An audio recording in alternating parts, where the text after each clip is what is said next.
Fala galera, bom dia, boa tarde, boa noite ou boa madrugada para você que está acompanhando as nossas videoaulas de álgebra linear. Sou Marco Júnior, membro do PED de Engenharia Elétrica da UFRN, e nessa videoaula vou dar continuidade ao conteúdo com vocês, explorando um pouco sobre as matrizes. O roteiro dessa aula será matrizes, classificação, transposição e adição. Começando por matrizes. Primeiramente, a definição de uma matriz. Uma matriz real, A, de ordem m por n, é uma tabela de mn números reais dispostos em m linhas e n colunas, onde m e n são números inteiros positivos. Uma matriz real de m linhas e n colunas pode ser representada por A, m por n, R, e escrevemos seus elementos usando parênteses, colchetes ou barras duplas. Ou seja, uma matriz é simplesmente uma tabela que representa determinados elementos. Esses elementos podem ser números reais, números complexos, fórmulas trigonométricas, funções ou até mesmo outras matrizes. A representação dos elementos de uma matriz é feita com essa notação que nós já explicamos aí. Temos aqui 3 exemplos de matrizes A, B e C, e nós podemos perceber que essas matrizes estão representadas. A matriz A por colchetes, a matriz B pelos parênteses e a matriz C pelas barras duplas. Deve-se enfatizar que sempre que formos representar os elementos de uma matriz pelas barras, essas barras devem ser duplas, em ambos os lados, pois a barra simples representa o determinante de uma matriz, que nós vamos ver em videoaulas posteriores. Representação genérica. A representação genérica de uma matriz pode ser feita através da notação A é igual a A e J, onde I vai de 1 a M, que é o número de linhas, e J vai de 1 a N, que é o número de colunas. Ou seja, a matriz A, que é esse A maiúsculo, está sendo representada pelos elementos A e J, que é esse A minúsculo aí. Como exemplo, temos a matriz A e J 3 por 4 abaixo. Ou seja, escrevemos aqui uma matriz representada de maneira genérica, com seus elementos A11, que é o elemento da primeira linha, primeira coluna, A12, que é o elemento da primeira linha e segunda coluna, A13, que é o elemento da primeira linha e terceira coluna, e assim por diante. A21 é elemento da segunda linha, primeira coluna. A22 é elemento da segunda linha, segunda coluna. A23 é elemento da segunda linha, terceira coluna. E assim por diante para todos os demais elementos. Perceba que o número da esquerda, que é o I, sempre representa o número da linha. E o número da direita, que é o J, sempre representa o número da coluna. Diagonais de uma matriz. Dado uma matriz M por N, definimos diagonal principal como sendo a diagonal formada pelos termos A e J, tais que I é igual a J. Ou seja, o número da linha é igual ao número da coluna.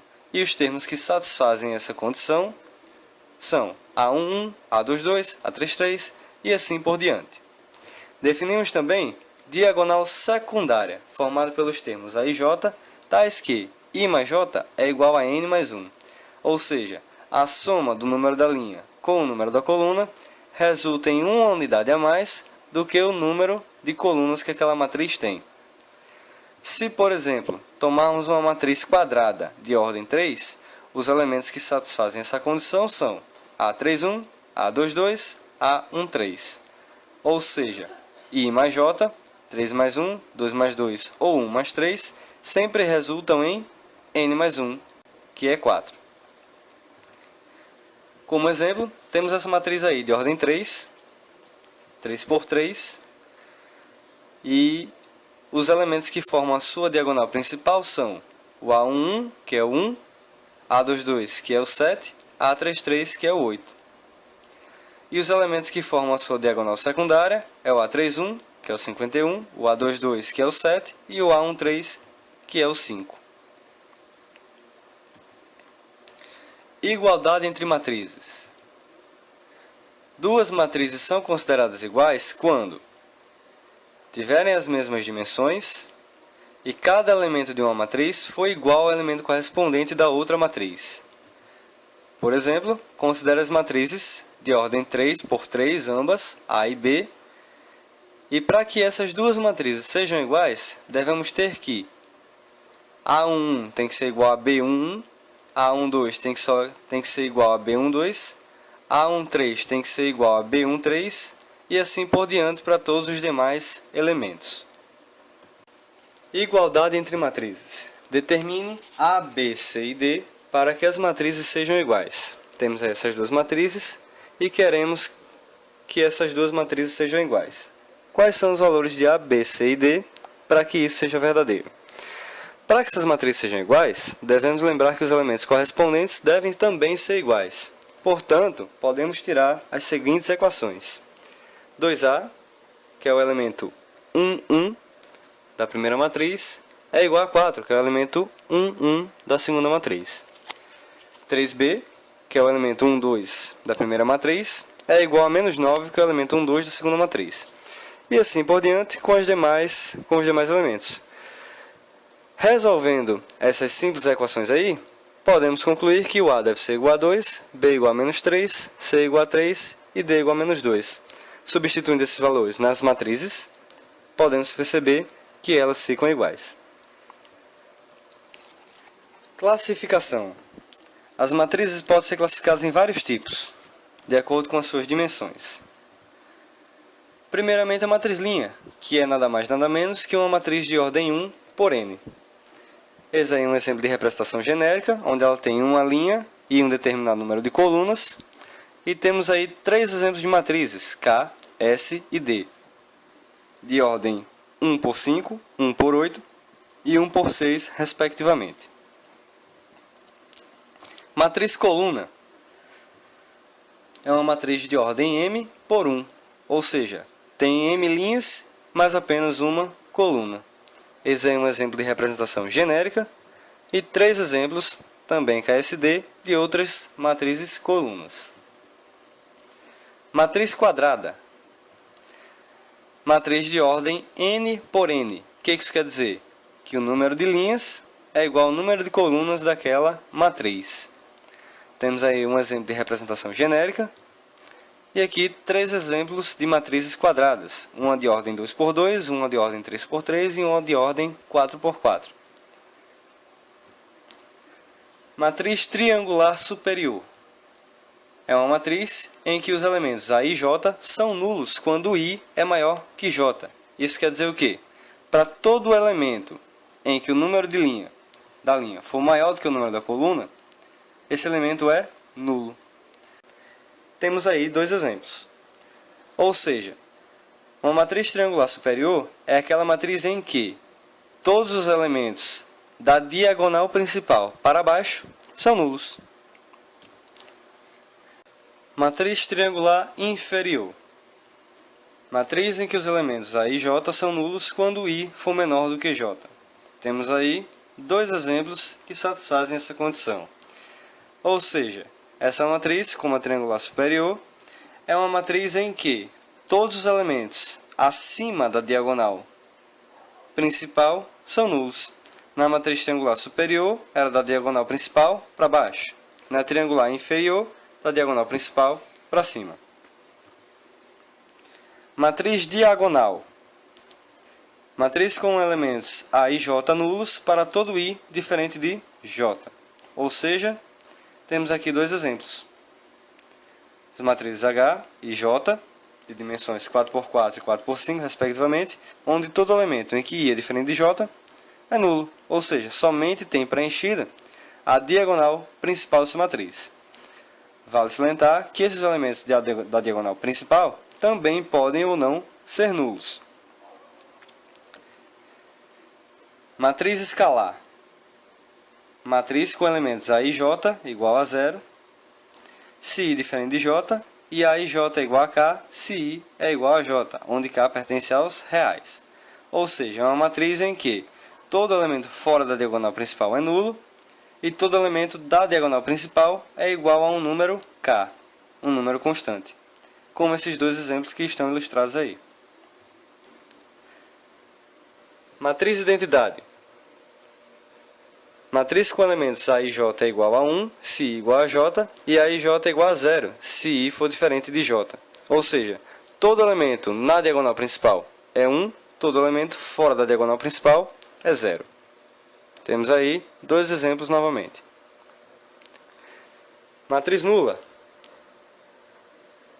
Matriz com todos os elementos nulos. E dois exemplos.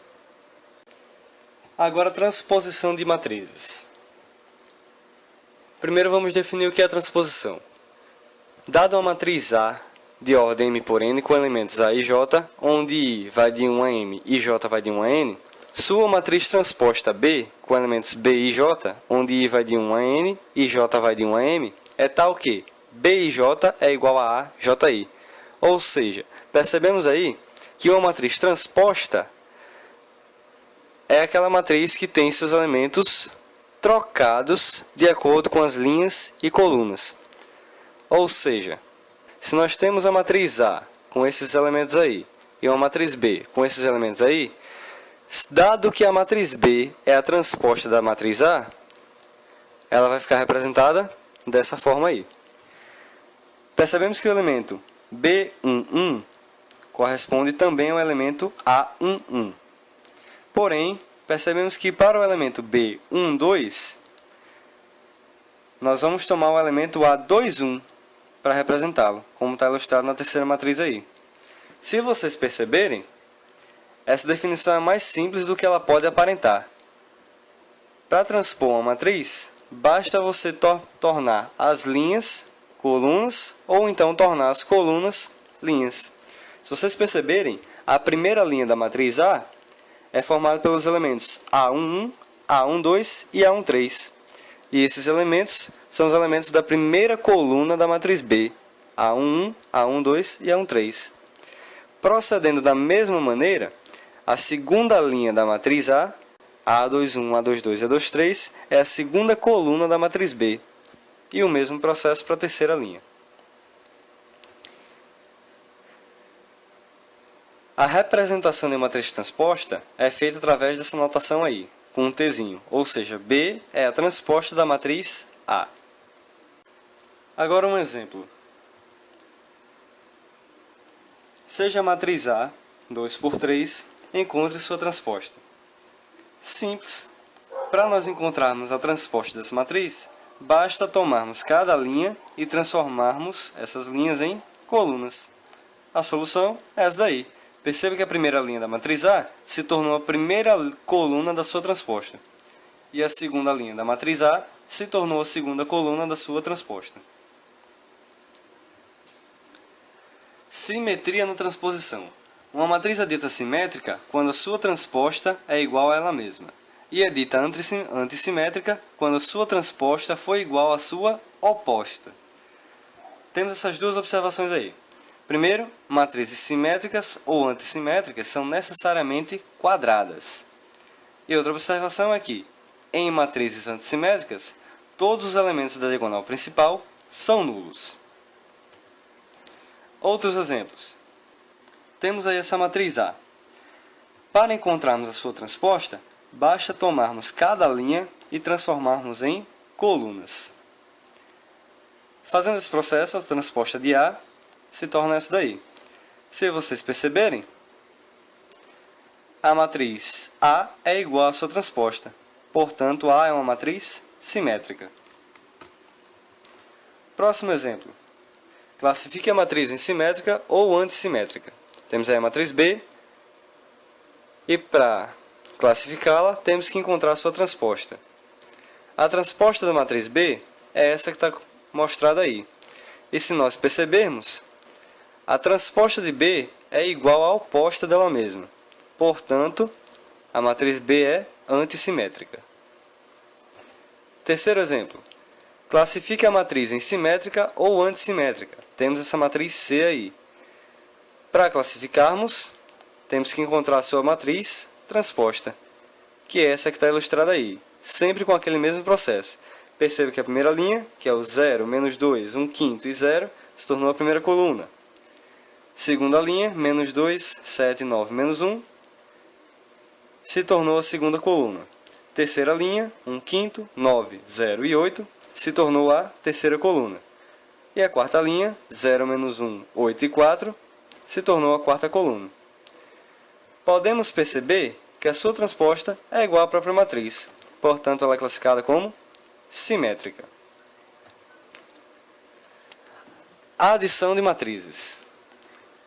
Primeiro vamos definir a soma. Dadas as duas matrizes, A é igual a IJ de M por N e B é igual a BIJ de M por N, a matriz soma de A e B é a matriz C igual a CIJ de M por N, tal que CIJ é igual a IJ mais BIJ. Essa definição nos informa simplesmente que, para somarmos duas matrizes, devemos simplesmente somar os elementos correspondentes a essas duas matrizes. Como resultado, obtemos os elementos da matriz final. Representamos a soma por C é igual a A mais B, ou seja, a matriz C é a soma das matrizes A e B. Como exemplo, nós temos aí um exemplo genérico de matriz A de ordem M por N e matriz B de ordem também M por N. Vale salientar que as duas matrizes devem ter as mesmas dimensões. A matriz C de ordem M por N é representada dessa forma aí. C11, C12, C1n e assim por diante é igual a A1 mais B11, A12 mais B12, A1n mais B1n e assim por diante. Ou seja, basta somarmos os elementos de cada matriz. A diferença de duas matrizes é feita da mesma forma, porém nós vamos subtrair os elementos de cada matriz, e a definição é análoga. Representamos por o símbolo de diferença e temos aí um exemplo genérico de subtração de matrizes. O resultado será como mostrado. Perceba que a única diferença da soma para a subtração é apenas esse sinal negativo que aparece no lugar do sinal de soma. Um exemplo. Faça a soma das duas matrizes.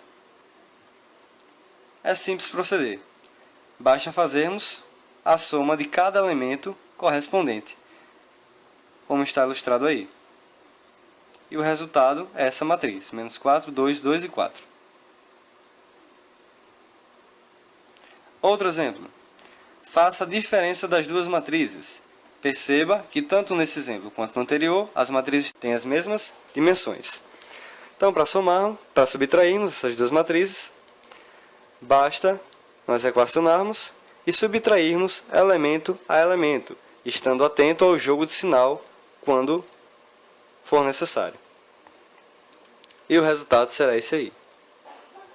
Então é isso aí, galera. Espero que vocês tenham compreendido o assunto. Qualquer dúvida, podem entrar em contato com o pessoal do PET. E aí, vemos vocês na próxima videoaula.